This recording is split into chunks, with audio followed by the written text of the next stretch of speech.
러시아 크렘린궁이 이번 중국 열병식의 중앙 좌석 배치를 공개했습니다. 시진핑 주석 오른쪽에는 푸틴 대통령이, 왼쪽에는 김정은 위원장이 자리합니다. 냉전 이후 처음으로 세 정상이 나란히 서는 장면을 연출하면서 한미일 공조에 맞선 북중러 삼각연대를 과시할 것으로 보입니다. 10년 전 70주년 행사 때는 왼쪽에 장점인 전 주석이, 오른쪽에 푸틴 대통령에 이어 박근혜 전 대통령이 섰던 것과도 비교됩니다. 그 당시 한국을 대접했던 것보다 훨씬 더 높은 수준에서 북한을 대접한다. 3자가 나란히 서서 일종의 대미 전선, 이것을 구축한다는 의미를 강하게 내포한다고 볼 수 있겠죠.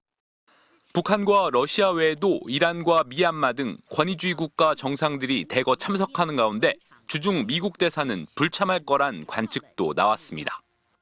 방중을 앞둔 김정은 위원장은 우크라이나 전쟁에 파병됐다 숨진 장병들의 유족들을 위로하는 행사를 일주일 만에 다시 열었습니다. 북한 방송은 이례적으로 김 위원장의 육성이 담긴 영상을 하루 만에 빠르게 공개했습니다.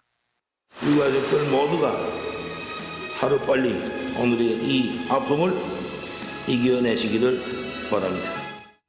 김 위원장은 유가족들에게 90도로 고개를 숙이는 모습도 보였습니다. 또 속죄라는 단어까지 써가며 영웅들이 남기고 간 자녀들을 책임적으로 잘 키우겠다고 말했습니다. 앞서 국정원은 북한군 피해 규모를 전사자 600명을 포함한 총 4,700명으로 추산한다고 지난 4월 국회에 보고한 바 있습니다. MBC 뉴스 신재용입니다. 다음 주 수요일인 9월 3일 중국 베이징에서 열리는 항일 전쟁 승전 80주년 기념행사. 중국은 북한 김정은 국무위원장이 참석한다고 밝혔습니다. 행사에 참석하는 정상들 가운데 김 위원장을 러시아 푸틴 대통령 다음인 두 번째로 호명했습니다. 26位外国国家元首和政府首脑将出席纪念活动。俄罗斯总统普京、朝鲜劳动党总书记、国务委员长金正恩。 북한 조선중앙통신도 김 위원장이 시진핑 주석의 초청을 받아 곧 중국을 방문한다고 보도했습니다. 김 위원장의 중국 방문은 북미 대화가 진행되던 지난 2019년 이후 6년 만입니다. 북한과 러시아가 빠르게 밀착하는 동안 북중 관계는 소원해지는 듯한 모습을 보여왔습니다. 중국은 이를 의식한 듯 북한과의 교류 협력을 강화해 나갈 것이라고 강조했습니다. 维护国际公平正义的事业中密切协作，续写中朝传统友好的新篇章。 이런 중국의 태도를 감안하면 김 위원장은天安门 막루에서 시진핑 주석, 푸틴 대통령과 나란히 열병식을 관람할 것으로 보입니다. 북한, 중국, 러시아 3국의 지도자가 한자리에 모이는 건 탈냉전 이후 처음입니다.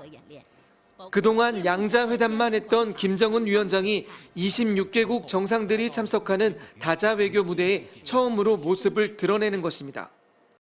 올해 중국 전승절 80주년 행사에는 우원식 국회의장이 이재명 대통령을 대신해 참석할 예정입니다. 베이징에서 MBC 뉴스 이필입니다. 북한 김정은 국무위원장의 전용기 참매 1호입니다. 우리나라에서 예로부터 활용해온 대표적인 꿩사냥매의 이름을 땄습니다. 지난 2018년 5월 중국 다롄을 방문할 때 마지막으로 탔는데 평양에서 베이징까지는 비행시간이 2시간 남짓이어서 접근성 면에서 이번에도 이 참매 1호를 탈 수 있다는 전망이 있습니다. 하지만 구소련에서 제작된 비행기를 개조한 40년 된 노후 기종이라 안전을 담보할 수 없다는 게 치명적입니다. 이미 김정은 위원장은 이 비행기를 타고 한 달 뒤 2018년 6월엔 중국 항공기를 빌려 타고 싱가포르 북미 정상회담에 갔습니다.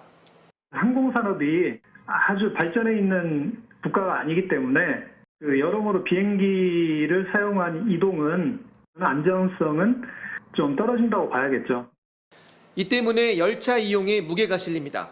1호 열차로 불리는 김 위원장의 전용 열차는 폭탄 테러도 견딘다는 방탄철판과 방탄유리도 유명하지만 실시간으로 항로가 파악되는 비행기와 달리 예비 열차를 동시에 운용하고 수시로 선로를 바꾸면 추적을 피할 수 있습니다. 중국 항공기를 빌려 탔던 북미 정상회담 이후엔 해외 방문에 모두 열차를 탔습니다. 2019년 북중 정상회담 때는 베이징까지 20시간, 같은 해 베트남 하노이 북미 정상회담 땐 2박 3일간 무려 66시간을 열차로 달렸습니다. 김일성, 김정일 시대의 열차 외교를 계승했다는 해석이 있었는데 이번에도 그 역사를 이어갈 수 있다는 점도 전용 열차 선택 가능성을 높입니다. 중국 단둥의 접경지역 호텔들이 외국인 예약을 중단한 것도 김정은 위원장의 열차 이동을 위한 움직임으로 해석되고 있습니다. 베이징에서 MBC 뉴스 이필입니다.